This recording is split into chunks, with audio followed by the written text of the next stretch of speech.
Why remain free when you could level up and become a god? Gimmicks, techs, setups, and everything cool. It's time to level. Labbing with Razor. Hello and welcome back to another video, ladies and gentlemen. I hope you're having a nice day.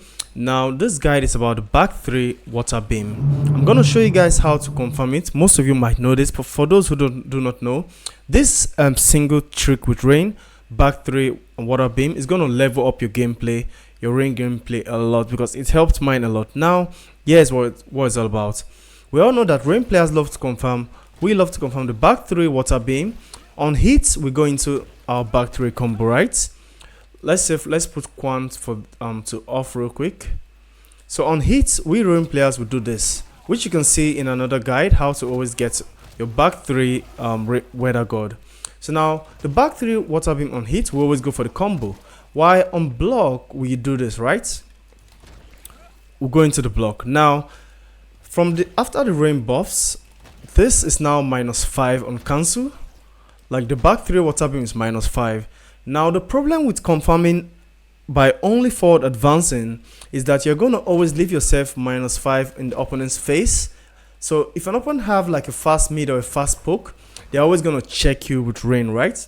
So this guide is about not just confirming on hit and going into the back 3, or on block and going into this. You can also do this on block into match, but that is risky if you always forward advance. So the trick here is to hold your water beam a little bit longer and visually confirm if it's on block or on hit. And instead of always going into a forward, like instead of always confirming on block into a dash forward block, leaving you -5 in the opponent's face, the tip is to also do a backwards confirm on block. So you're gonna hold it for a little while. If it's blocked, you go back. Now being -5 at this distance is going to be way more intimidating for the opponents to get their turn. A lot of characters, even with good ranges, you can now play 2 mind games. So for instance, you do this -5, you see the opponent block, you go back. Now you can whiff punish their poke attempt to check your like forward advancing block. So this open multiple layers of mind games. For instance, now instead of just doing this, now you can do this. As you can see, you can do this, right?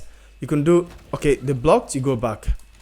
Block, you go back. Create this distance between you guys for rains back 3 whiff punish and stuffs like that, or for you to get your poke out. Now because of this mind game, let me show you real quick.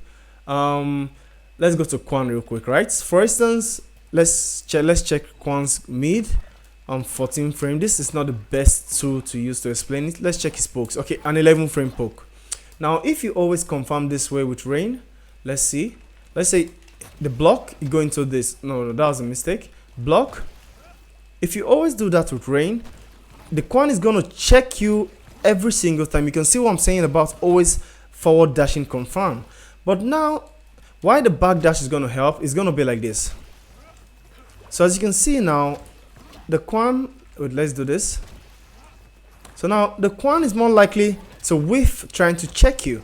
And in most matchups, it's going to be like this. Back. So you're going to be able to actually whiff punish most opponents if you do the backwards dash. Quan is a terrible character to explain this with. Okay, let's try it with down one. You can see. So now what this tech is going to help you, or this tip, like instead of always going for on block, instead of always going for the forward confirm, which leaves you -5 in their face, making it easy to check. Now you can also go for a backwards confirm to give you some space. Being -5, you can whiff punish their check attempts. So something like this. Okay, let's use the down one.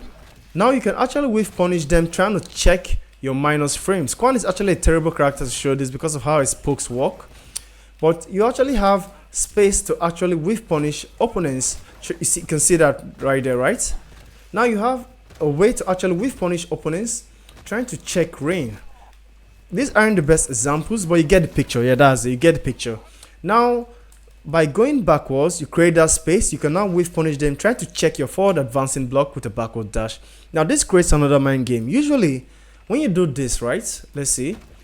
When you do this into the backwards to create space, you could even backwards and just keep going, or you could do the block it, dash away, start your zoning game or whatever.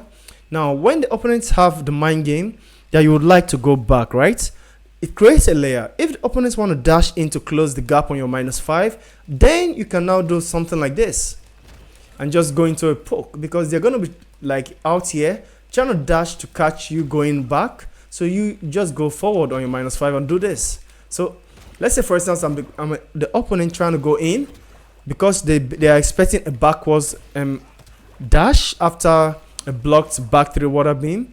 Now you can interrupt them. If they want to do a dash in like 1-2, because they think, let's say for instance rain goes back, right? So if I read rain, I would like to, you can see how he's even wave punishing that.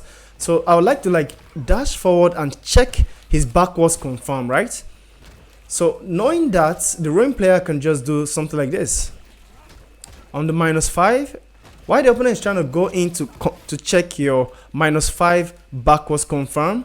You can, it opens a lot of mind games. I hope you understand what I'm trying to say. And that's all for this guide. Instead of just going forward on block confirms, practice holding for a bit, confirming if the opponents get hit or not, and going backwards, leaving you at -5 with an amazing range, and range buttons and stuff are really good for checking, creating that mind game of going forward or going back, and you get what I'm trying to say. So I hope this really helped you. This is something a lot of high level rain players do. I also do it myself. And thank you for tuning in. I'll see you on the next guide.